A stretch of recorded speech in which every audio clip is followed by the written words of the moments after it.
National Highways Authority of ఇండియాకు సుప్రీంకోర్టులో ఊరట దక్కలేదు. తెలంగాణ హైకోర్టు తీర్పుపై స్టే ఇచ్చేందుకు సుప్రీంకోర్టు నిరాకరించింది. భూములు కోల్పోయిన యజమానులు పెంచిన నష్టపరిహారాన్ని విత్డ్రా చేసుకోవచ్చని సుప్రీంకోర్టు స్పష్టం చేసింది.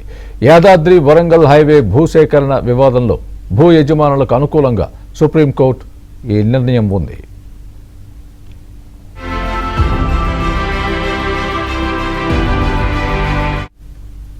ఇదే అంశానికి సంబంధించి పూర్తి అప్డేట్ మా ఢిల్లీ బ్యూరో చీఫ్ కృష్ణ చెబుతారు. కృష్ణ, స్వామి, ఎన్హెచ్ఏఐ ఏదైతే యాదాద్రి వరంగల్ హైవే విస్తరణకు సంబంధించి ఈ యొక్క సుప్రీంకోర్టు నిర్ణయం, యాదాద్రి వరంగల్ జాతీయ రహదారి విస్తరణ పనులకు NH 163కి సంబంధించినటువంటి వివాదం, ఈ హైవే విస్తరణ కోసం సేకరించినటువంటి భూములకు గాను ఆర్బిట్రేటర్ ఏది మధ్యవర్తిత్వగా ఉన్నటువంటి అధికారి నష్టపరిహారాన్ని పెంచుతూ నిర్ణయం తీసుకున్నారు. కోర్టులో డిపాజిట్ చేసినటువంటి 2.81 కోట్ల అదనపు వడ్డీ మొత్తం దాన్ని విత్డ్రా చేసుకోవడానికి సుప్రీంకోర్టు న్యాయమూర్తి సంజయ్ కుమార్ నేతృత్వంలోని ఈ కీలక తీర్పును వెలువరించింది. ఆర్బిట్రేటర్ పెంచినటువంటి 2.81 కోట్ల అదనపు వడ్డీ సొమ్మును భూ యజమానులు, అదేవిధంగా రైతులు ఎవరైతున్నారో వాళ్ళు విత్డ్రా చేసుకోవచ్చు అంటూ తెలంగాణ హైకోర్టు ఇచ్చినటువంటి ఉత్తర్వులను సుప్రీంకోర్టు సమర్థించింది. దీనిపై స్టే ఇవ్వాలంటూ National Highways Authority of India దాఖలు చేసినటువంటి పిటిషన్ ను కోర్టు కొట్టివేసింది. నేషనల్ హైవేస్ యాక్ట్ 1956 ప్రకారంగా ఈ నేషనల్ ల్యాండ్ అక్విజిషన్ ఆఫీసర్ నిర్ణయించినటువంటి పరిహారం సరిపోకపోతే బాధితులు ఆర్బిట్రేటర్ ను ఆశ్రయించవచ్చు.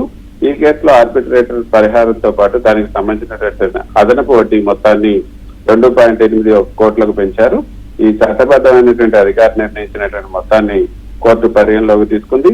న్యాయమూర్తి జస్టిస్ సంజయ్ కుమార్ గతంలో ఈయన తెలంగాణ, ఆంధ్రప్రదేశ్ హైకోర్టులో కూడా సేవలు అందించారు. స్థానిక భూసేకరణ సమస్యలపైన, రైతుల ఇబ్బందులపైన అవగాహన ఉన్నటువంటి న్యాయమూర్తి. సాధారణంగా NHAI లాంటి ప్రభుత్వ సంస్థలు ఈ భూ యజమానులకు ముందే డబ్బులు ఇస్తే రేపు పొద్దున ఒకవేళ హైకోర్టులో గెలిచాక వారి నుంచి రికవరీ చేయడం కష్టమని వాదిస్తాయి. కానీ ధర్మాసనం మాత్రం ఈ వాదనను త్రోసిపుచ్చింది. భూమి కోల్పోయినటువంటి రైతులకు సకాలంలో డబ్బు అందించడమే న్యాయం. ఒకవేళ భవిష్యత్తులో ఆర్డర్ మారితే దానికి తగినటువంటి లీగల్ మెకానిజం ఉంటుందని కూడా భావించింది. తెలంగాణలో అత్యంత కీలకమైన రద్దీగా ఉండే ఈ యాదాద్రి వరంగల్ రహదారి విస్తరణకు ఈ తీర్పు ద్వారా ఒక స్పష్టత వచ్చింది.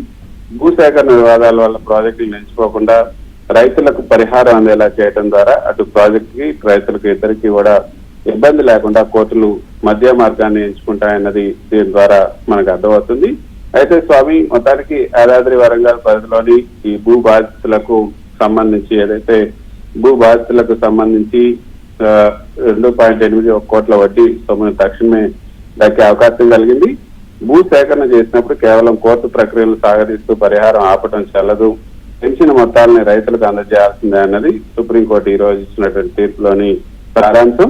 మొత్తానికి అభివృద్ధి పేరిట ప్రైవేట్ ఆస్తులను సేకరించినప్పుడు ఆ నష్టాన్ని భర్తీ చేసే పరిహారం, దానికి రావాల్సినటువంటి వడ్డీపై బాధితులకు పూర్తి హక్కు ఉంటుందన్నది ఈ తీర్పు ద్వారా స్పష్టమవుతుంది. Swami, right, thanks for the update Krishna.